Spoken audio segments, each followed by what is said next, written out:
Anda jangan meyakini ada di sana bukan Allah, tapi punya sifat seperti sifat Tuhan. Mempercayai. Termasuk keyakinan-keyakinan terhadap batu-batu yang kita miliki, atau kertas-kertas yang kita miliki. Mohon maaf, yang mungkin kita sebut dengan istilah jimat. Jimat itu sebetulnya adalah kita akan mengambil berkah dari ayat-ayat Al-Quran. Tapi kalau sudah meyakini bahwa dalam dirinya ada kekuatan, menjadi syirik.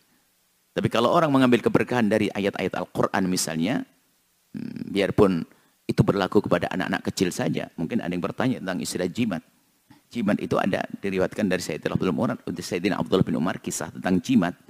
Jimat, makanya orang kok banyak mengatakan jimat adalah syirik. Syirik adalah jenis orang yang meyakini bahwa dalam zat jimat itu punya kekuatan sendiri. Itu syirik.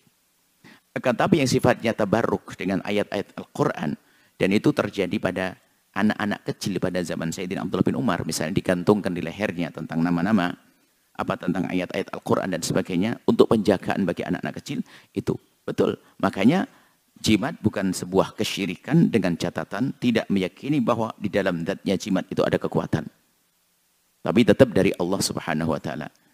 Yang harus dimengerti bahwasanya itu kisah jimat itu berlaku untuk anak-anak kecil.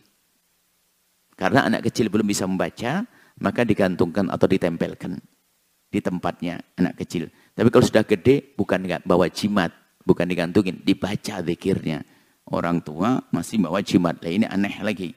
Jadi jimat ini berlaku bagi anak-anak kecil yang dia belum bisa membaca, lalu tempelkan di dekat tempat tidurnya dan sebagainya. Biarpun ini juga ulama berbeda pendapat dalam hal ini. Tapi kalau yang gede nggak perlu begitu. Yang gede baca zikir pagi, zikir sore, siang begitu. Anak gede pakai bacaan-bacaan apaan itu. Orang gede membaca, bukan menyimpan. Nah, ini perlu difahamkan juga.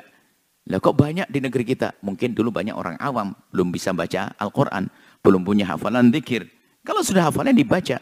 Jadi qul a'udzu binas untuk tahassun, untuk tahsin, untuk menjaga diri kita di saat hendak tidur kita baca qul a'udzu falaq, qul a'udzu binas, ayat kursi. Itu dibaca kalau kita hendak tidur. Bukan ditulis lalu ditempelin di atas kepala kita, bukan. Itu untuk anak-anak kecil. Kalau Anda seperti anak kecil, lain cerita. Ya, kita perlu merubah hal-hal semacam ini. Memang di sana ada tuduhan yang salah juga. Setiap jimat adalah syirik. Syirik ini perlu ditunda dulu.